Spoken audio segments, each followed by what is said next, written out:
All right, in this short video, we're going to be creating a corridor. So in my model, I have an alignment, I have a finished ground profile, and I also have an assembly. So to create the corridor, I'm going to zoom in, I'm going to select the alignment on screen. That's the easiest way. Once I select the alignment, I come up to my ribbon here, and I'm going to select corridor. Okay, the corridor dialog box comes up. So here's the dialog box. You can give it a name. A corridor can be one alignment, can be multiple alignments. So the entire subdivision could all be one corridor. I'm not going to worry about the name here. I'm more worried about this over in here. So you can see I've got an alignment, I've got the finished ground profile, and I don't have an assembly. Sometimes this doesn't fill in. You've got none, none, none.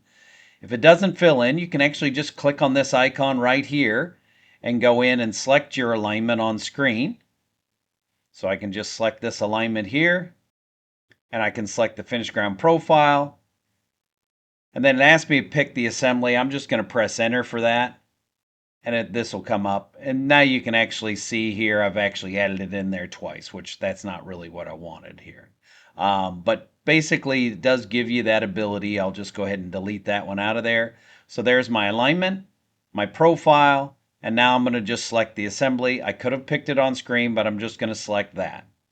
Now, over on the side here, you've got your different styles for your corridor and your code set.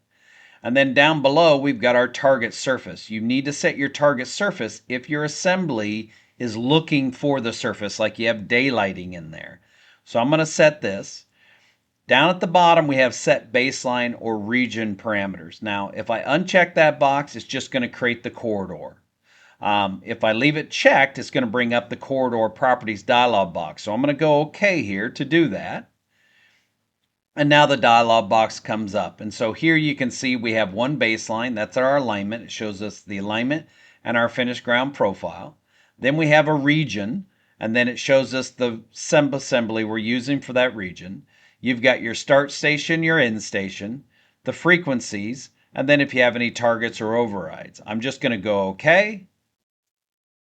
I'm going to say rebuild this, and I can also uncheck that so this doesn't come up again. I'm just going to go rebuild this corridor. It's going to go through, and now you can see it's actually built this corridor right here on screen. And I can go ahead and zoom out here, and now you can see the full corridor. This concludes this short video on creating a corridor.